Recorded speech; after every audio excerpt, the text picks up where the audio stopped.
Influence.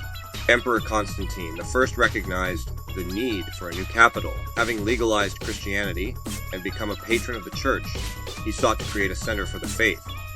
He envisioned Christianity as a unifying force for the diverse peoples of the empire, and ensured that churches were among the most magnificent structures in his new city.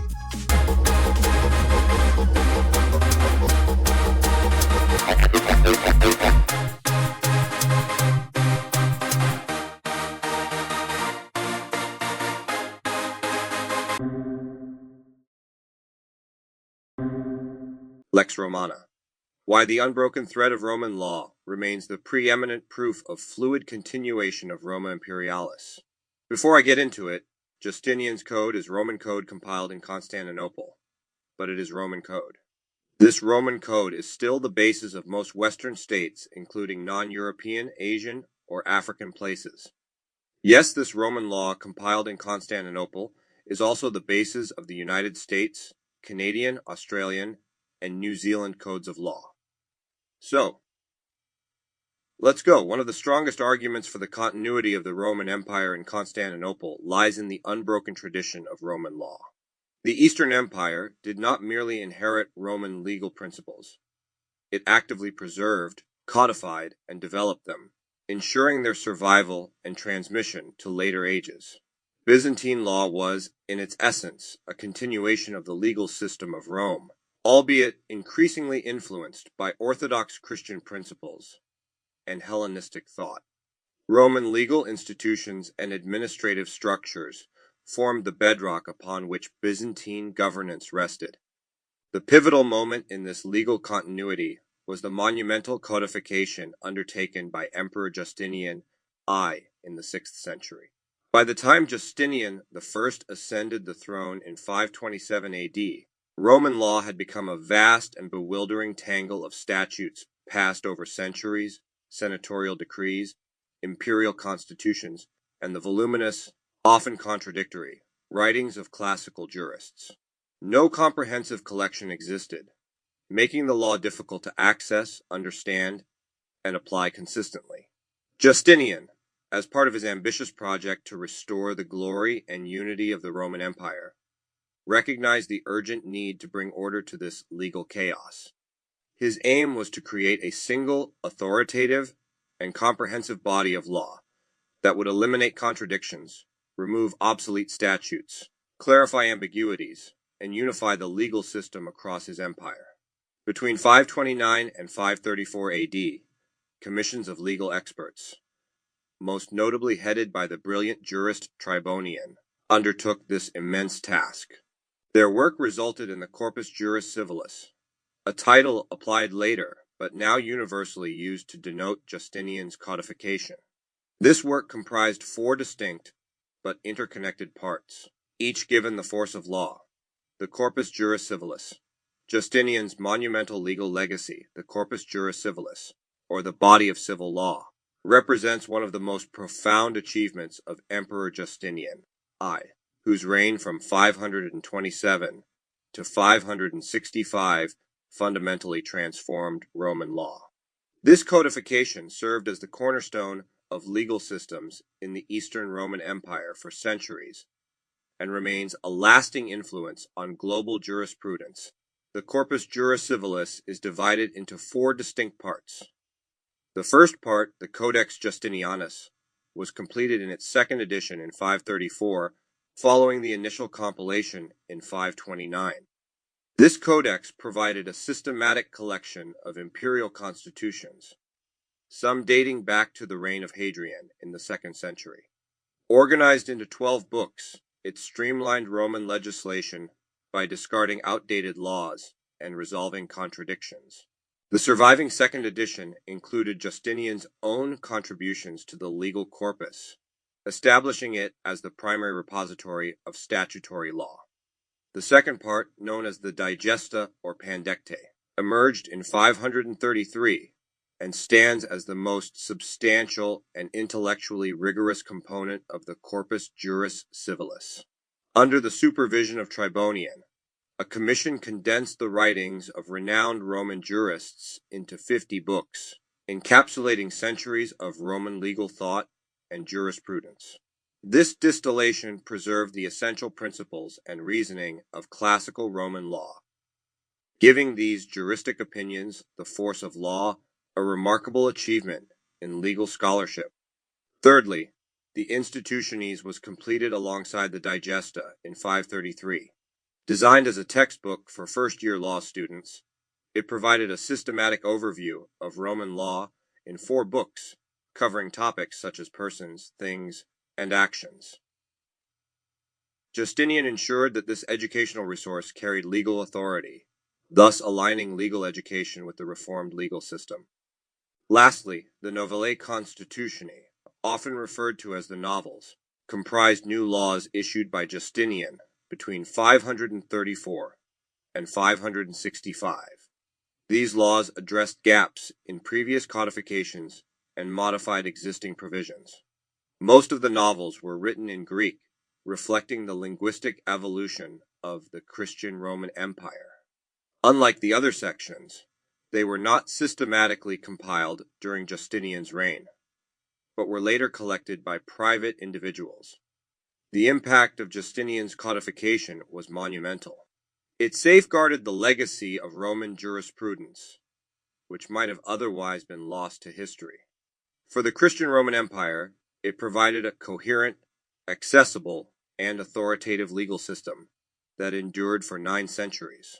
Although primarily drafted in Latin, Greek translations and commentaries became essential as Greek solidified its role as the dominant language of administration and daily life. The legacy of the Corpus Juris Civilis did not end with Justinian the Great. Subsequent Roman legal history witnessed adaptations and innovations to address evolving societal needs. Key contributions included the Ecloga, a practical legal guide introduced by Emperor Leo III the Isaurian, which integrated Christian moral influences into family and criminal law. Later, the Basilica emerged during the Macedonian dynasty as a sweeping reorganization of Justinian's codification, restructured into 60 books and written entirely in Greek.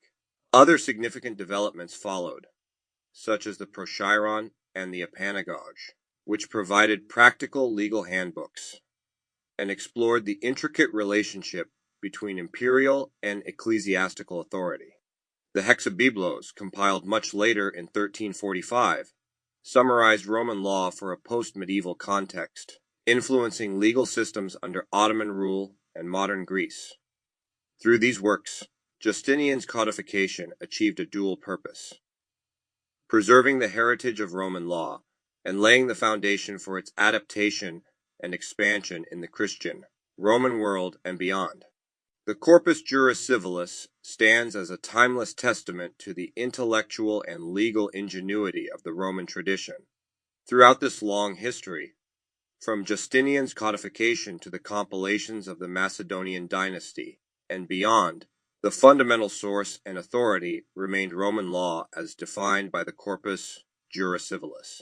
While adaptations occurred, driven by linguistic change, Christian morality, and evolving social conditions, there was no point before 1204 at which the Eastern Empire repudiated its Roman legal heritage.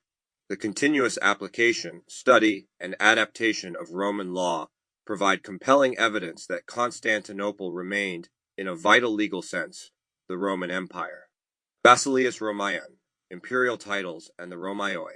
Identity. The titles used by the rulers in Constantinople and the enduring self-identification of its populace as Romaioi offer powerful testimony to the perceived continuity of the Roman Empire in the East. These elements were not mere formalities, but reflected a deeply ingrained understanding of the state's identity and legitimacy, persisting until the catastrophe of 1204. From Constantine the Great onwards, the emperors in Constantinople inherited and used the traditional titles of Roman emperors, most prominently Augustus and Imperator, translated into Greek as Augustos or Sebastos, and Autocrator respectively. These titles signified their supreme authority and direct connection to the Roman imperial tradition. Coins, inscriptions, and official documents consistently employed this Roman imperial titulature, reinforcing the state's Roman identity, both internally and externally. A significant development occurred with Emperor Heraclius around 629 AD. Following his momentous victory over the Sassanid Persian Empire, Heraclius adopted the Greek title Basileus as his primary official title. While Basileus simply means king in classical Greek, in the context of the Roman East, it had acquired connotations of supreme, divinely ordained rulership, akin to the Persian king of kings, and was increasingly seen as the appropriate Greek equivalent for the Roman imperator. Critically, Heraclius and his successors did not simply adopt Basileus, but styled themselves Basileus Romaion, Emperor of the Romans. This explicit pairing of the Greek title with the Roman identifier underscored the continuity. The language of administration might be shifting towards Greek, but the empire remained unequivocally Roman.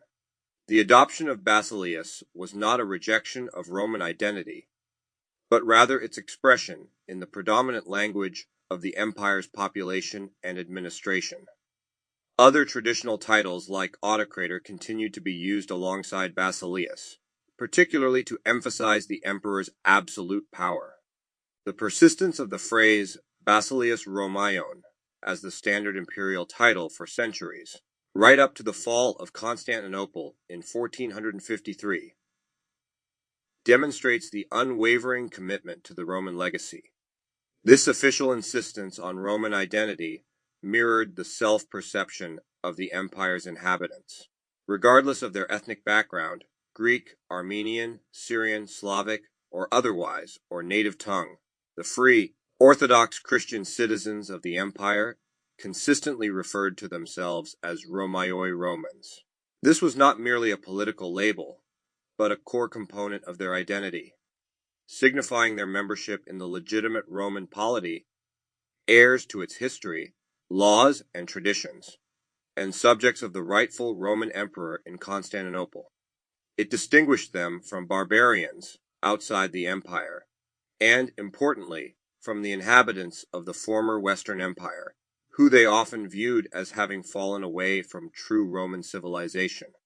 Even as Greek became the dominant language, replacing Latin in administration and daily life, the term Hellene was generally avoided as a self-descriptor until much later centuries, while Romaios remained the standard term. Writers like Anna Komnene in the 12th century, writing in sophisticated Greek, consistently referred to her father Emperor Alexios, the first Komnenos, as the Emperor of the Romans, and his subjects as Romans, sharply distinguishing them from the Latin Franks, or Celts of the First Crusade.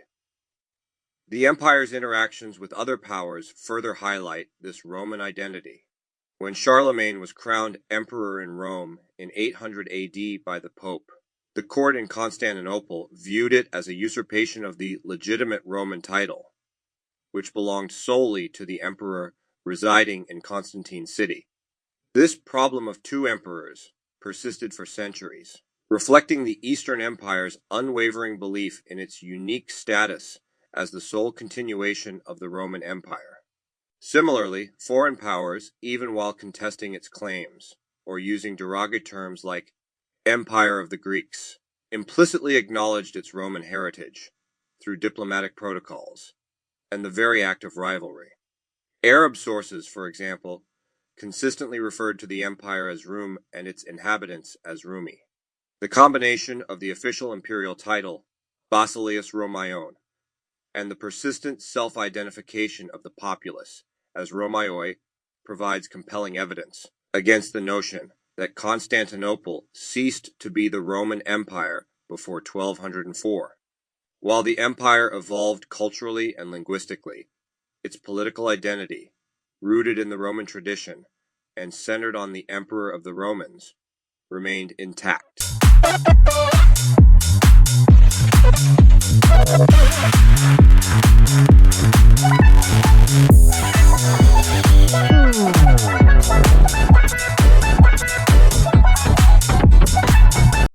lost knowledge of antiquity did begin to trickle in during the Crusades, but I would argue the vast sums of ancient knowledge poured back into Western Europe from Constantinople resulting from and in the aftermath of two major events. First, 1204, and the Latin sacking of the city. Then the subsequent transfer of monuments, albeit most of Roma's legacy was simply melted down. Still, Italian artisans would have superior works to study among books of instruction in fine arts. Does anyone honestly believe the Venetian, also true Roman descendants, by the by, would not at the very least turn a profit with these works? They would have had men securing all kinds of things, especially after the Doge spent so much time in Constantinople during this whole ordeal. Hey, just sharing a thought. They utter the final fall of Constantinople to the Turks in 1453. Now, not as much got out, but we do know that aristocracy were able to flee before the siege took hold, and some escaped. These princes and princesses mostly settled in Western courts.